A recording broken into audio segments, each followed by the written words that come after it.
kepadamu ya Tuhan. Bersyukur hadir di dalam hidup kami. Kami percaya hari ini bukan rutinitas sama Tuhan. Untuk kami menyadari betul bahwa tanpa Tuhan kami manusia masih ada. Terima kasih Tuhan, terima kasih buat sore ini. Kami percaya setiap kami yang hadir, kami percaya kami boleh melihat kebaikan Tuhan dalam hidup kami. Kami ucap syukur Tuhan. Kalau sebentar kami akan mendengarkan setiap renungan firman Tuhan, biarlah setiap firman ini boleh jatuh di hati kami. Kenal? Kalau belum, colek kenalan dong. Nah kalau udah temenan, coba cari teman yang belum kenal, baru boleh duduk. Ayo, boleh silakan dulu. Ayo teman-teman yang belum kenal, boleh 1-2 orang kenal, colek, ya kenalan dong. Gitu. Nggak salah ya kenal. Ya silakan dulu. Tadi shalom, sekali lagi shalom. Ini kenapa ya muda malah di belakang-belakang? Aku di depan nggak ada dia. Yang di belakang boleh maju di depan? Boleh? Tadi kalau maju 1 saya tahu lah 1. Boleh maju ke depan? Kakak. Bro eksis boleh maju? Jangan taruh pojok yang sebelah kanan saya. Boleh? Saya manggilnya bro eksis aja lah belakang ya. Haleluya.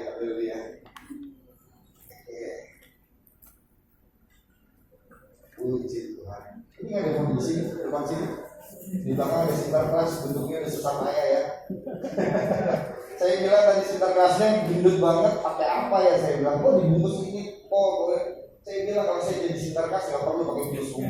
Karena saya sudah bersintar kerasnya. Haleluya. Kita punya tema besar di dalam tahun ini memasuki 2023, di mana momennya pas di bulan Desember tentang kelahiran Tuhan. Ini adalah tema yang sangat luar biasa. Saya udah dikasih beberapa minggu yang lalu, tapi saya coba merenungkan sampai tadi pun saya istirahat di ruang sekretariat. Saya masih merenungkan tentang pengharapan apa sih dalam hidupnya, apa sih yang dimaksudkan dengan pengharapanmu. Coba lihat mukanya senyum Pak, sekali juga gitu pakai cemberut. Oh pakai masker Pak. Iya benar juga ya. Oke, tema hari ini adalah tentang pengharapan. Ya. Saya ulangi kepada mereka, Allah mau memberitahukan betapa kaya dan mulianya rahasia itu di antara bangsa-bangsa lain, yaitu Kristus ada di tengah-tengah kamu, Kristus yang adalah pengharapan akan kemuliaan. Garis bawahi yang punya di handphone tebelin tentang adalah pengharapan.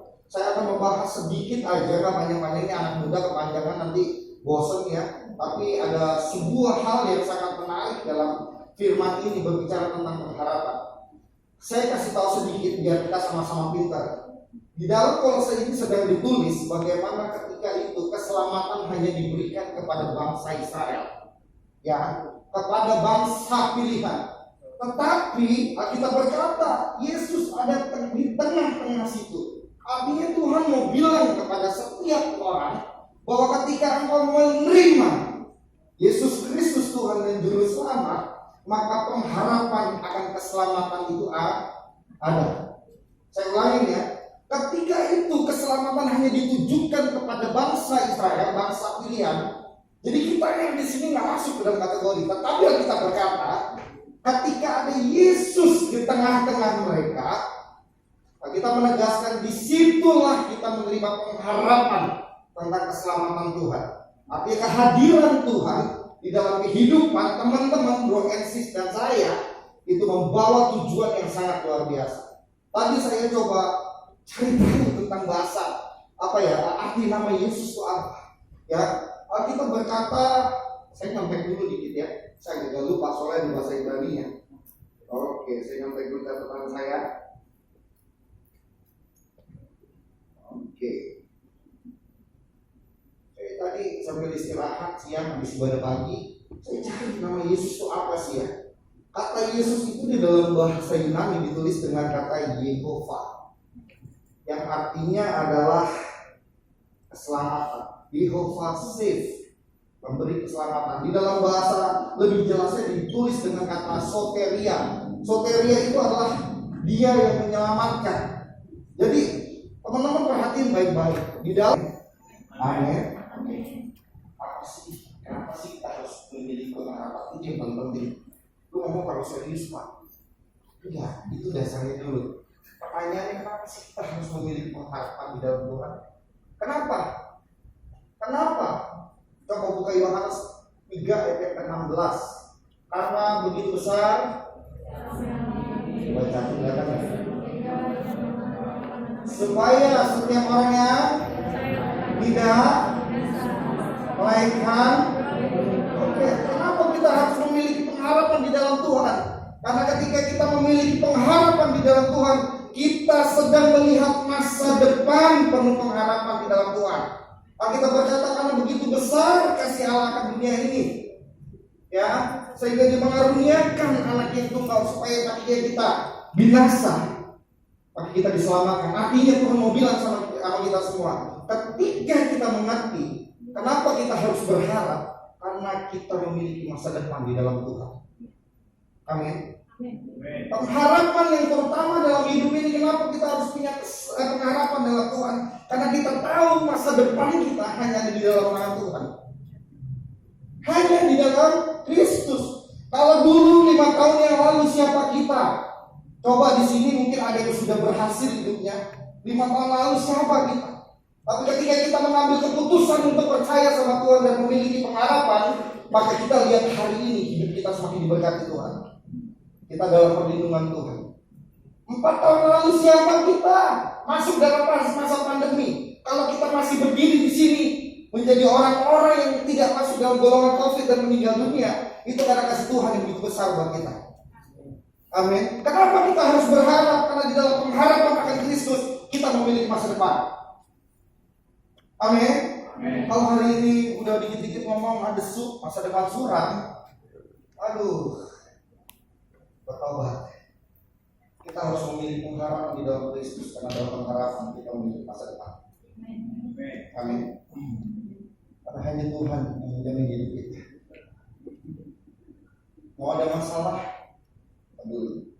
2008 di bulan Februari dokter memvonis saya stadium 4 kanker otak.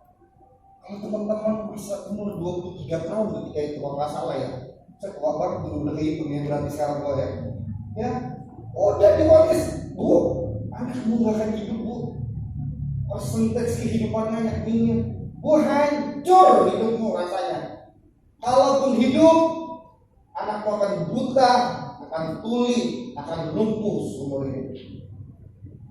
Orang tua saya hancur banget, apalagi saya, kan saya nggak jelek-jelek banget ya.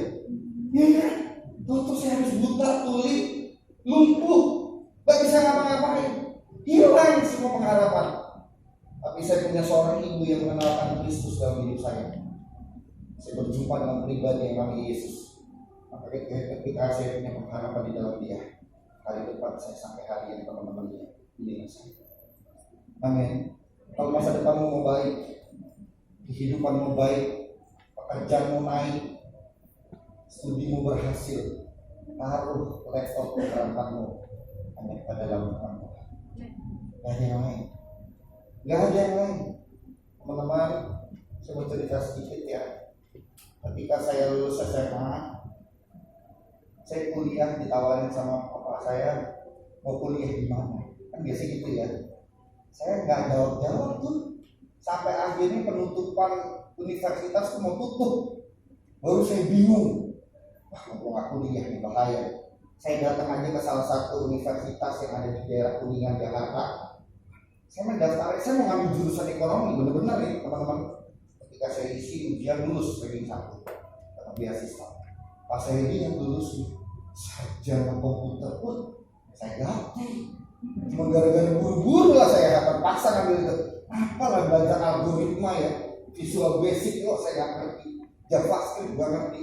Saya bilang, mah, masa saya komputer berduka cita ini, tapi saya nggak lulus. Benar loh, saya nggak tahu mesti apa ya. Kuliah masuk dalam pergaulan yang begitu rusak, hancur.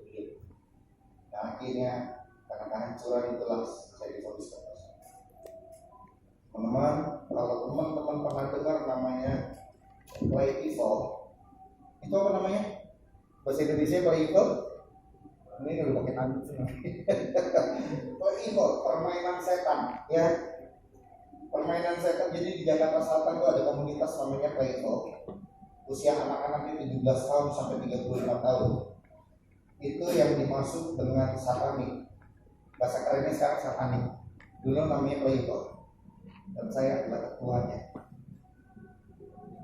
Teman-teman bisa bayangkan, saking yang percaya sama Tuhan, sampai saya harus jual iman saya. Padahal kalian, saya nggak pindah agama.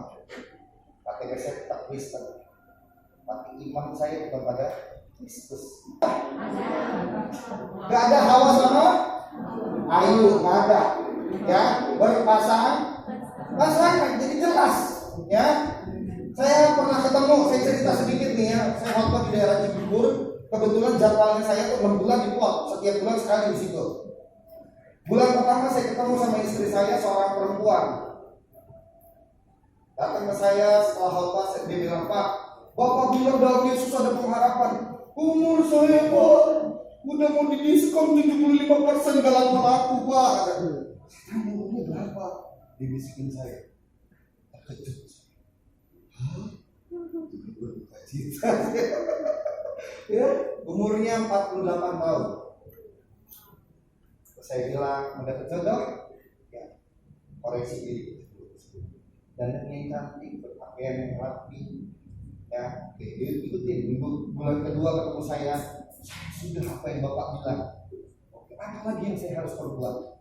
Miliki pengharapan dalam Yesus, berdoa. Yesus bilang apa dalam Alkitab, manusia diciptakan berpasangan. Pasti Tuhan beri. Saya bilang, gak usah takut. Oh ya Pak, berdoa. Bulan ketiga, bulan keempat, saya lihat bangku sebelahnya kosong terus. Gak ada tindakan jodoh. Ya, dia mulai tanya, Pak, apa betul saya diskon diri saya? Cari Tinder, cari jodoh. Cara main Tinder, ada main Tinder? Saya itu nggak ngerti loh Tinder apa. Saya tahu karena jemaat tuh ya. Saya nggak ngerti namanya Tinder sampai hari ini. Saya nggak pernah download. Benar, saya nggak bohong. Ternyata teman-teman saya bilang itulah cari jodoh ya. Situ ya, ada bisa cari pasangan. Saya bilang enggak. Dalam Yesus Tuhan cipta. Tepat di 6 bulan saya berkhotbah di tempat itu. Kan setiap bulan sekali tiba-tiba ada seorang laki-laki di sebelah. Selesai ibadah saya nggak mau tanya. Siapa tahu jemaat saya nggak ngerti. Saya mau masuk mobil, istri saya dipanggil, ibu, bapak di mana? Itu dari mobil depan. Dia kejar saya, Pak, saya udah dapat jodoh. Kalau teman-teman dapat jodoh, usianya berapa? 37 tahun dan tahun. Jadi 12 bulan saya ketemu dia menikah dan diberkati kembali. Artinya iya, kalau dia itu membuat dosa, Alkitab bilang bertobatlah. Iya, nggak jadi. Iya, teman-teman.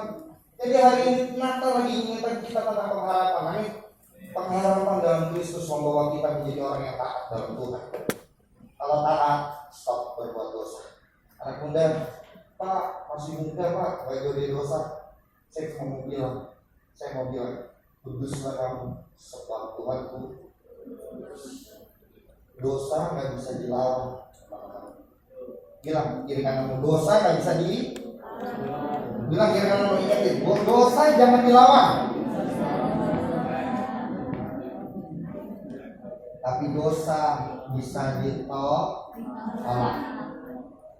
Ulangin, dosa tidak bisa dilawan, tapi bisa ditolak. Saya kasih contoh. Ingat kejadian Yusuf? Karena dia tahu dia punya pengharapan di dalam Kristus, maka dia hidup dalam ketaatan. Ingat cerita Yusuf di rumah Potifar. Ketika suami Potifar lagi pergi, ada tante Poti di rumah. Yusuf lagi ngepel. Ya. Ada dabinya, coba kan dabinya, ya. Yusuf lagi ngepel, tiba-tiba tante Poti dari kamar ini. Ucup kami dia noleh. Ih, habis. Ya. Sok dilawan. Yang kedua, tante Poti goda lagi. Dia mulai keluarin kakinya satu, set dengan seksinya. Maaf ya, saya harus ngomong ini terang-terangan. Saya percaya betul Yusuf digoda habis-habisan. Saya percaya betul. Tapi dari Yusuf ini saya belajar bagaimana saya menolak dosa. Tidak di yang kedua, Yusuf, ucup, kami, oke kan? Ucup ya, dah, Yesus. Sampai lagi. Waktu itu belum ada Sampai Yesus. berkali-kali. Apa yang diperbuat Yusuf yang terakhir ketika digoda Potifar? Yusuf lari dari Potifar.